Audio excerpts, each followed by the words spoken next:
Hello everyone, আজকে আমরা digital ইলেকট্রনিক্সের একটা কোশ্চেন, খুবই গুরুত্বপূর্ণ কোশ্চেন নিয়ে আলোচনা করব। সেটা হচ্ছে 2421 হচ্ছে একটা সেলফ কমপ্লিমেন্টারি কোড। 2421 হচ্ছে একটা সেলফ কমপ্লিমেন্টারি কোড। তো প্রথমত দেখা যাক 2421 হচ্ছে একটা কোড।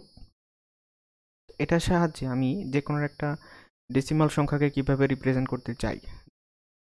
2421 যেমন আমি 2421 দিয়ে হচ্ছে 5 ডেসিমালের 5কে প্রকাশ করতে চাই। কিভাবে প্রকাশ করব? ঠিক আছে, 5 কিভাবে প্রকাশ করব? 5কে আমি দুইভাবে প্রকাশ করতে পারি। একটা হচ্ছে চিন্তা করি 4 আর একে 5 হয়, অথবা 2 প্লাস 2 প্লাস 1 5 হয়। 4 আর একে 5 হবে, অথবা 2 প্লাস 2 প্লাস 1। তো 4 আর একে যদি 5 চিন্তা করি, তাহলে এই 4 নিব আর এই 1 নিব, মানে হচ্ছে 4 এর নিচে 1 লিখবো আর 1 এর নিচে 1 লিখবো, আর যেগুলো নিব না ওগুলো হচ্ছে 0। তাহলে 0101 দ্বারা কি বোঝায়? 5কে রিপ্রেজেন্ট করে। আবার চিন্তা করি 2 প্লাস 2 প্লাস 1, মানে হচ্ছে 2 নিব, এই জন্য 2 এর নিচে 1, 2 নিব, তারপরে হচ্ছে আবার 1 নিব, 4 নিব না, এই জন্য 0। তাহলে 1011 এটাও আসলে 5 রিপ্রেজেন্ট করে। তাহলে 5কে আমরা দুইভাবে রিপ্রেজেন্ট করতে পারি। 5কে দুইভাবে রিপ্রেজেন্ট করতে পারি, 0101 1011। এখন আমরা হচ্ছে 0 থেকে 9 পর্যন্ত সংখ্যাগুলোকে সেলফ কমপ্লিমেন্টারি 2421 কোডে লিখবো। ঠিক আছে, 2421 কোডে লিখবো। তো কিভাবে লিখতে পারি? যেমন আমি যদি 0 চিন্তা করি, 2421 সবগুলা 0, তাই না? 0000, তাহলে এখানেও 00, এখানেও 00। দুইটা সেট নিছি, কারণ হচ্ছে কোনো কোনো সংখ্যাকে দুইভাবেই লেখা যায়। ঠিক আছে, আচ্ছা। তার মধ্যে আমার টার্গেট হচ্ছে এই সেট টুকে সেলফ কমপ্লিমেন্টারি কোড বানাবো। সেট টুকে সেলফ কমপ্লিমেন্টারি কোড বানাবো, মানে হচ্ছে 1 এর কমপ্লিমেন্টারি কোড হবে হচ্ছে 9, সরি 0 এর কমপ্লিমেন্টারি কোড হবে 9, 1 এর জন্য 8, 2 এর জন্য 7, 3 এর জন্য 6, 4 এর জন্য 5, রাইট? এভাবে। আচ্ছা, তো 0 কে একভাবে লেখা যায়। কিভাবে? 1 কে আমরা একভাবেই লিখতে পারি আসলে। হ্যাঁ, 1 এর জন্য এই 1 যথেষ্ট। তাহলে এটা নিচে 1 আর বাকিগুলো কি? 0।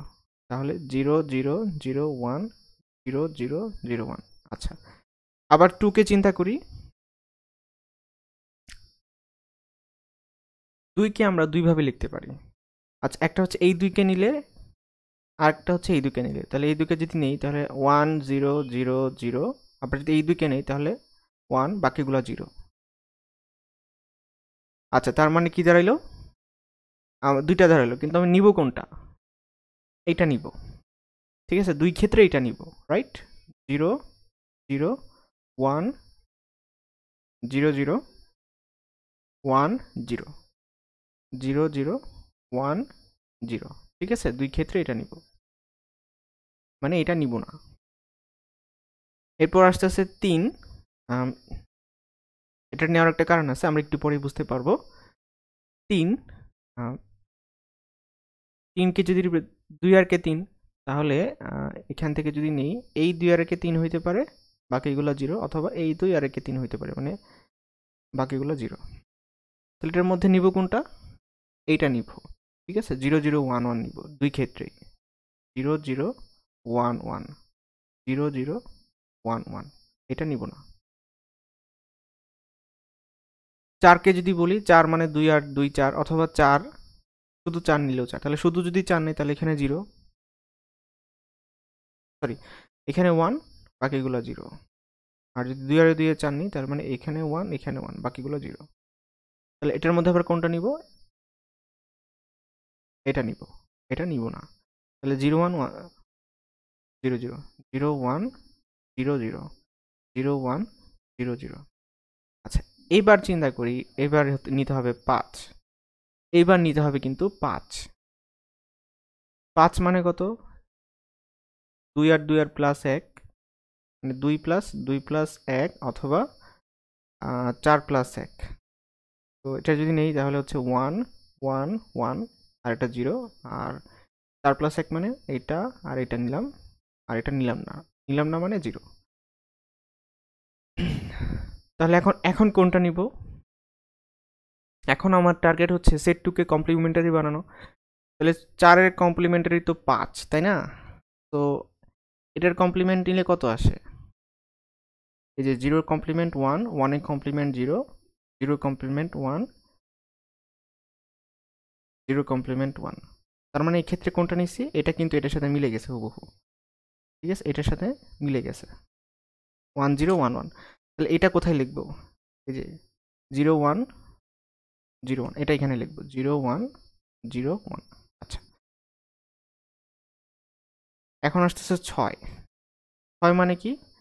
4 আর 2 মিলে 6 হয়। এটাকে 3 ভাবে লেখা যায় না? 2 প্লাস 4 অথবা 4 প্লাস 2, 2 ভাবে লেখা যায়। 2 প্লাস আর কোনোভাবে লেখা যায় না। তার মানে হচ্ছে আমি 4 আর 2 এ 6 লিখতে পারি, আবার 2 আর 4 এ 6 লিখতে পারি, আবার 4 আর 2 এ 6 লিখতে পারি। বাকিগুলো 0। আচ্ছা, এখন কথা হচ্ছে যে আমি 6 হচ্ছে 3 এর কমপ্লিমেন্ট, তাহলে 3 এর কমপ্লিমেন্ট যদি চিন্তা করি কি হবে? 1 1 0 0 1 1 0 0। দেখি তো মিলছে কিনা। এটা কিন্তু এটার সাথে মিলে গেছে 1 1 0 0। ঠিক আছে, তাহলে এটা হচ্ছে সেট 2 তে লিখবো, আর সেট 1 এ লিখবো এটা 0 1 1 0 0 1 1 0। আচ্ছা, এবার আসা যাক 7। 7 মানে হচ্ছে 6 আর 1 মানে হচ্ছে 2 4, এটা 2 প্লাস 4 প্লাস 1 অথবা 4 প্লাস 2 প্লাস 1। তাহলে কত আসবে? 1 1 1 আর এটা 0, অথবা 0 1 1 1। এটা হচ্ছে 7। এখন 7 হচ্ছে আবার 2 এর কমপ্লিমেন্ট। 2 হচ্ছে 0 0 1 0, তাহলে এটা হবে 1 1 0 1 1 1 0 1। এটা হুবহু কার সাথে মিলে গেল? এই যে এটার সাথে মিলে গেল 1 1 0 1। তাহলে এটা লিখবো সেট 2 তে, আর এটা লিখবো সেট 1 এ, অর্থাৎ 0 1 1 1। আচ্ছা, এটাও গেল। এরপর আসতেছে হচ্ছে 8। 8কে কিভাবে লিখতে পারি? 8কে একভাবেই লেখা যায় আসলে, 8কে আর অন্যভাবে লেখা যায় না। 2 প্লাস 4 প্লাস 2 মানে হচ্ছে 1 1 1 0। তাহলে এখানেও লিখবো 1 1 1 0। আর 8 হচ্ছে 1 এর কমপ্লিমেন্ট। হ্যাঁ, 1 এর কমপ্লিমেন্ট আসলে এইটাই। 1 এর কমপ্লিমেন্ট 1 1 1 0। তো এটাও এখানে 1 1 1 0। আর 9কে একভাবে রিপ্রেজেন্ট করা যায়। 9 কখন হবে? যখন সবগুলো নিব 1 1 1 1। 2 plus 4 plus 2 plus 1 equal to 9। ঠিক আছে, মানে সবগুলোই নিতে হচ্ছে, এই জন্য 1 1 1 1 1 1 1 1। তাহলে এখন খেয়াল করি কমপ্লিমেন্ট হয়েছে কিনা, সেট 2টা কমপ্লিমেন্ট হয়েছে কিনা। হ্যাঁ, খেয়াল করে দেখি আমি। যেখানে আমার এই 0 হচ্ছে 9 এর কমপ্লিমেন্ট, 0 0 0 0 0 0 0 0 এর কমপ্লিমেন্ট হচ্ছে কত? 1 1 1 1। ঠিক আছে, তাহলে এই খেয়াল করি, এই যে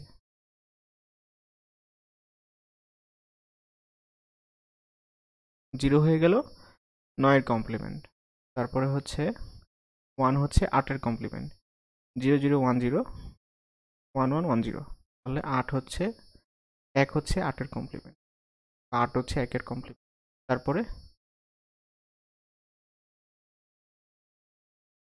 তারপরে হচ্ছে 2 হচ্ছে 7 এর কমপ্লিমেন্ট, 2 হচ্ছে 7 এর কমপ্লিমেন্ট। তারপরে তারপরে 3 হচ্ছে 6 এর কমপ্লিমেন্ট, 3 হচ্ছে 6 এর কমপ্লিমেন্ট। তারপরে হচ্ছে 4 হচ্ছে 5 এর কমপ্লিমেন্ট। তাহলে আমি এখন কি বলতে পারি?